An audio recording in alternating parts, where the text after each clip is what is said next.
This video is about zones of control in Field of Glory 2. Thanks for watching. I hope this will make your game more fun and enjoyable and help you win more battles. We're going to cover secondary zones of control and primary zones of control and how you can use them to your advantage.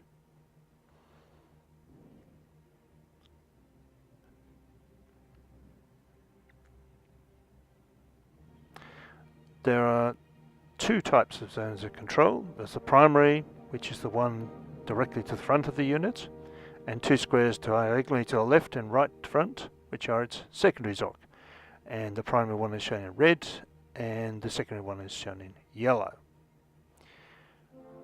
And in each of these pictures there's an X that shows the target of a legal charge. If there's no X, you can't charge it. And that's so a unit that's in the primary ZOC of an enemy unit, officially marked in red, but it looks orange, can charge a different enemy unit unless it is also in the primary ZOC of that unit. So sorry, that's cannot charge a different enemy unit unless it is also in the primary ZOC of that unit. In this screenshot, the cavalry cannot charge the cohort directly to the front because they're in the primary ZOC of the other cohort. That's also why you can't see the ZOCs of the other units, because it's directly in front of it. Secondary ZOCs prevent movement into an empty square beyond. They don't prevent changes into an adjacent square, but would prevent charges on units further away. Their main purpose is to prevent units from slipping through kinks in the enemy line too easily. So the diagram below shows the two secondary ZOCs in yellow, primary ZOC in orange.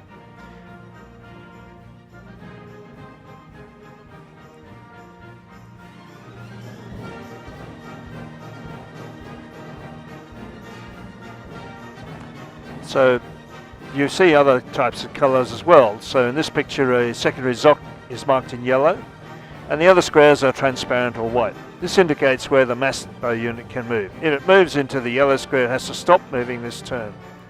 The selected mass bow unit can do one of three things. It can move into one of the four squares and maybe shoot, or it can shoot at the disrupted light cavalry, or it could charge the light cavalry.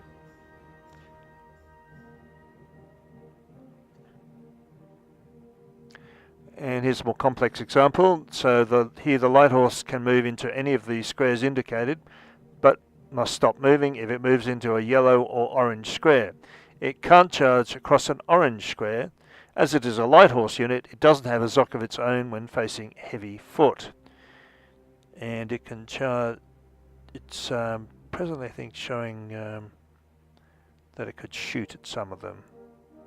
That's why it's got a half orange in some of them, and you've got a square across to show when they can charge.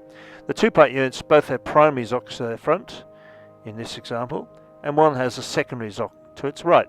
The light horse can charge either unit because it doesn't have to cross the primary ZOC of a different unit to do so, and this is partly also because it's at an angle, it's not facing directly straight ahead.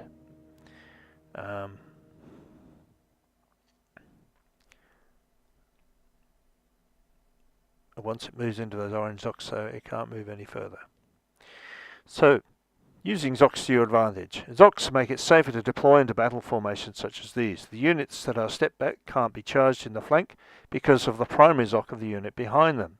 And this is shown in the blown up magnified section, where there are little orange squares to show the primary ZOCs, and the unit right at the front also has secondary ZOCs to its front. In the units behind, the primary ZOC covers up the secondary ZOC. But wherever there's that primary ZOC, they can't be charged in the flank. So, using ZOCs to your advantage. By putting your units in a staggered formation, you can prevent your unit from charging them in the flank, as flank charges cannot cross a ZOC. Be careful though, as often you may not see another enemy unit that is not blocked. In this picture, the cavalry behind the front unit prevents a flank charge on it by projecting a primary ZOC in front of them. Or do they? The right-hand front unit can be charged to its flank from the square directly to its flank, which does not have pass through the rear unit's secondary ZOC. So this is one of the problems with a unit that's diagonally placed. Maybe it's not a ZOC causing trouble. I mean, sometimes you find you can't do things and you can't work out why. Well, in this case, it's because the irregular foot is right next to the pikes, which don't have a ZOC because they're in square. But it can't charge them because it's run out of action points. And you can, if you look closely, you can see that in its little diagram in the bottom of the screen there, on the left-hand side. It says, like it's got 2 action points or some, which isn't enough to actually charge. Units may also get stuck because of ZOCs. Light troops skirmishing around heavy infantry have to be careful that they do not get locked by multiple ZOCs. In this example, the light archer unit can only move 1 square as it has moved onto a ZOC. The light horse unit also has the same problem. They may be able to move further afterwards due to the intermediate square rule. Note, invaders and pursuers ignore ZOCs, so don't expect to be able to catch a light unit by surrounding it with ZOCs, unless it really can't escape. Generally, you can't see the ZOC of your own units, only that of enemy units. The massed archer unit facing the damaged cavalry unit is facing it at an angle. The ZOC is indicated by the corner of red dots. That's the 4 little red dots at a right angle. Again, when the unit's at an angle, it makes things a little bit harder to see where the ZOCs are. But in this case, the unit has 1 to the left and 1 to the front and 1 to the right, even when it's facing an angle. So, the enemy behind you is a special case too, because it's quite awkward. In such a situation, unit is in the primary ZOC of the enemy and can only either charge the enemy unit to its front or move directly away from it. If there is another enemy unit facing your front, you may even find you can't turn your unit around to escape.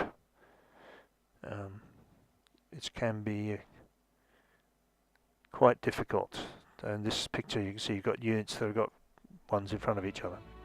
You can remove enemy ZOCs though, that's the good news. But the order in which you do things is what determines whether you can or cannot do this.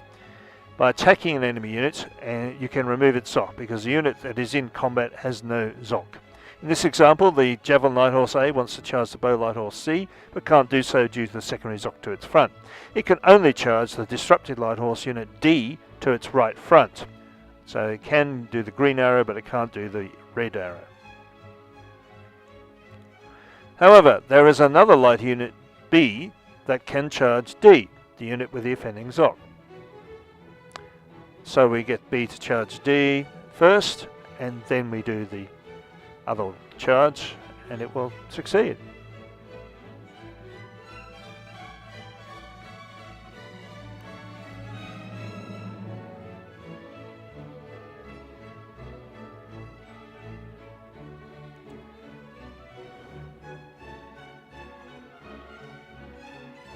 When B charged D, D evaded and ran away far enough that the offending ZOC was removed. However, if gone into combat, the ZOC would also have disappeared. It is now possible to charge the Bow Light Cavalry C with your preferred unit A. So as you can see, because we charged the other one first, we removed the ZOC and we were able to charge the unit we wanted to charge in the first place.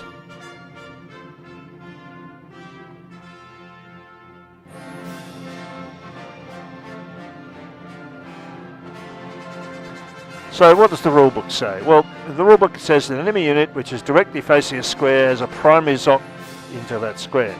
A unit that is in a primary ZOC of an enemy unit cannot charge a different enemy unit unless it is also in the primary ZOC of that unit. This restriction also applies if the charge passes through a primary ZOC square.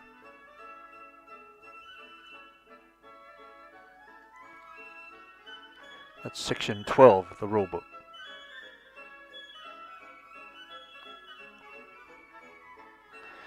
And elsewhere the rulebook has some other things to say. So non-light troops ignore ZOCs of enemy light troops. Sometimes when the default charge path chosen by the program passes through a ZOC square, charge may still be possible by moving the unit to a different intermediate square first. ZOC restrictions apply equally to player and AI units. And on page 129 it says the unit exerts a zone of control on the 3 tiles to the front of it. Units that enter these tiles must stop.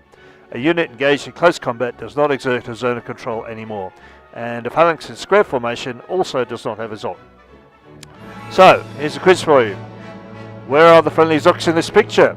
Note that the cavalry are all facing at a 45-degree angle, just to make it hard for you. Okay? So you have to draw a line from one corner to the other straight ahead, and then you'll get the square in front of it, and that will be the primary ZOC. And the one to the right and to the left, but which are to the front of the unit, will all be its secondary ZOCs. As you can see here. And you can see also that although you've got one unit behind another, it doesn't stop a flank charge in this case.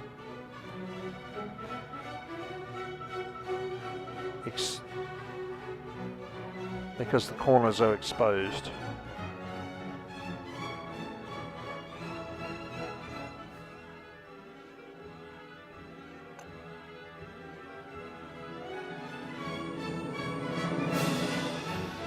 So, in summary, most units have a ZOC in front of them, depending what type of unit they are. This prevents opposing units from moving a charge across it. You must be careful to observe where the enemy ZOCs are. Careful positioning of your own units may prevent them. By charging on a unit, you may remove them. Invaders and pursuers ignore ZOCs, and light troops only have ZOCs that affect light troops.